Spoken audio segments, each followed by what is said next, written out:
Today's reflection is from John chapter 6, verse 52 to 59, and it's a portion of the Bread of Life discourse. The mystery of the Eucharist is one that has caused arguments for 2,000 years.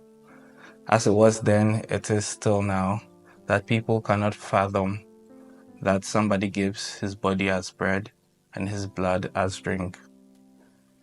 And as it was 2,000 years ago, today it still causes some sort of strife in the Christian faith. But we are reassured by the two disciples who were on their way to Emmaus and met Christ. The only way they knew Christ was who he was in the breaking of bread. And it calls us to do some deep thinking, that the only way we can truly identify Christ is in his giving of his body and his blood. So our hearts not burning when we see him at the Mass, giving himself as body and blood for our nourishment, not just for the journey on earth, but for the journey eternal as well. In my day-to-day activities, I have always found peace in the Blessed Sacrament and spending Eucharistic adoration with the Blessed Sacrament. Growing up in Accra, Ghana, it's very common to find in every deanery a dedicated adoration chapel.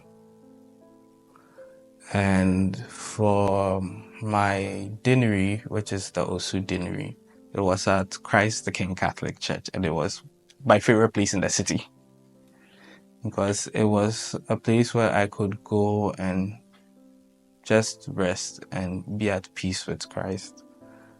So at least once a week, I did make time to go and spend time with Jesus.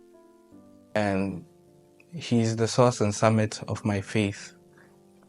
There were times where I had personal struggles, and I would go to the Blessed Sacrament and offer them in prayer. And miraculously, the pain I used to worry about always just goes away. Or the thoughts that I was stressing about always goes away. And with this, I also was able to bring more people to a better understanding of adoration with the Blessed Sacrament.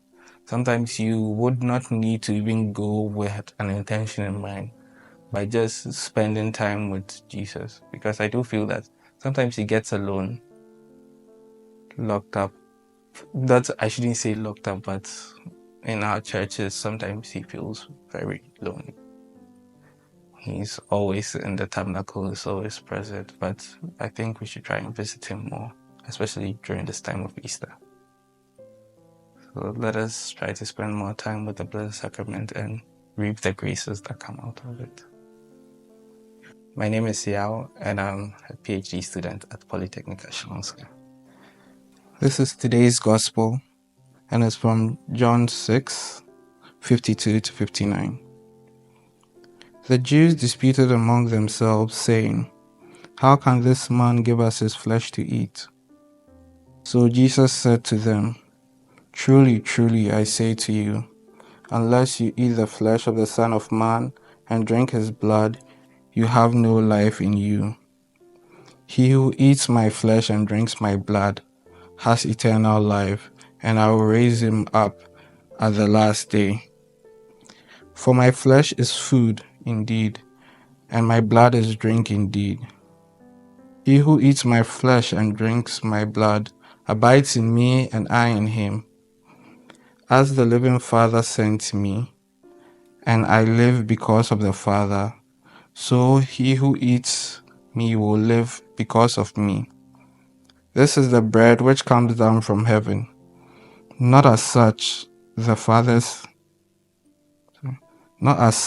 fathers ate and died. He who eats this bread will live forever." This he said in the synagogue as he taught in Capernaum.